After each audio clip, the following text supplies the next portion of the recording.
আসসালামু আলাইকুম, সবাই কেমন আছেন? দেখতেই পাচ্ছেন আমি কিছু কাঁঠাল এনেছি আর 4টা কচুরলতি এনেছি মোটা মোটা দেখে। তাই এগুলো আমি কাইটে দেখাবো যে কী করে এগুলো কাটবো আজকে।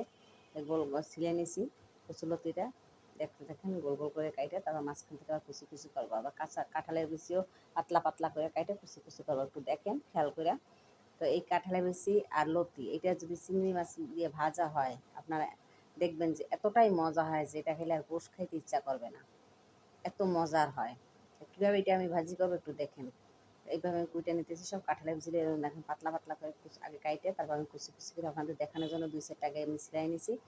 পরে আমি আর বাকিগুলো কাইটে নেবো।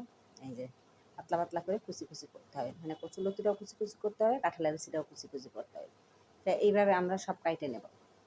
তো দেখেন এই যে কত সুন্দর হয়েছে, এরকম কুচি কুচি পাতলা পাতলা ছোটো ছোটো করে নিতে হবে। এর জন্য আমি কিছু চিংড়ি মাছও কুটে রাখছি বড় দেখে, আর এই বাকি কাঁঠালের বিচি কুটে নেব। এবার কী করবো, একটু হলুদ দিয়ে ভিজাই রাখবো কিছুক্ষণ, ভালো করে মাখাই জোখাই ধোবো। তা এই যে ভালো করে মাখাই জোখাই দিয়েছি পানি দিয়ে, পানির মধ্যে হলুদের দিয়ে দিলে কাঁঠালের কষটাও কেটে যাবে, আর কচুরলতিতেও একটা কষ থাকে ওটাও দূর হয়ে যাবে। আমি একটু সময় ভিজাই রাখলাম, এদিকে আমি পেঁয়াজ জিরা বাটা আর একটু আদা বাটা দিছি। মশলাটা ভালো করে একটু তেল দিয়ে কষাই নেব। আমি তেল দিছিলাম, বেশি তেল দেবো না, দিয়ে এটা ভালো করে কষাবো একটু পানি দিয়ে। আগে ভালো করে মশলাটা কষাই, তারপর আমি অন্য গুঁড়া হলুদ মরিচ দিব। ভালো করে কষাই আমি মরিচের গুঁড়া দিলাম, হলুদের গুঁড়া দিয়ে দিলাম। এটা ভালো করে আবার কষাই নেব মশলাটা, একটু পানি দিয়ে দেবো, সামান্য একটু পানি দিয়ে একটু সময় নিয়ে কষাইতে হবে।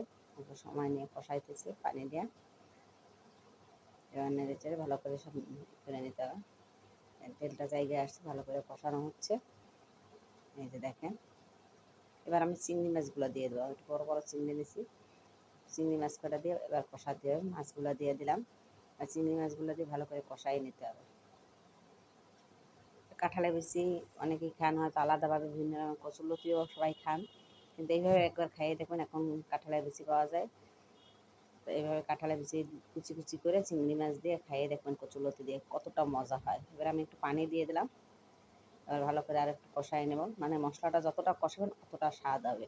চিংড়ি মাছটাও কষাই, এবার দিয়ে দিলাম কচুরলতি আর কাঁঠালের বিচি দিয়ে পরিষ্কার করে চাপিতে রাখছিলাম সেগুলো। এর সাথে পানি দেবো না, আগে একটু কষাই নেব।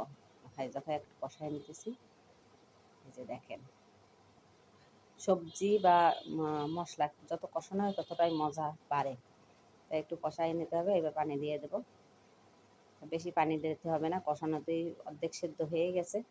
আমি অল্প, আর সব কুচি কুচি তো, তাই অল্প একটু পানি দিয়ে এবার ঢেকে দেবো, সামান্য একটু পানি দিয়ে রেখে দিলাম। এই যে দেখবো পানিটা একটু প্রায় হয়েছে, দেখবো যে সব সেদ্ধ হলো কিনা।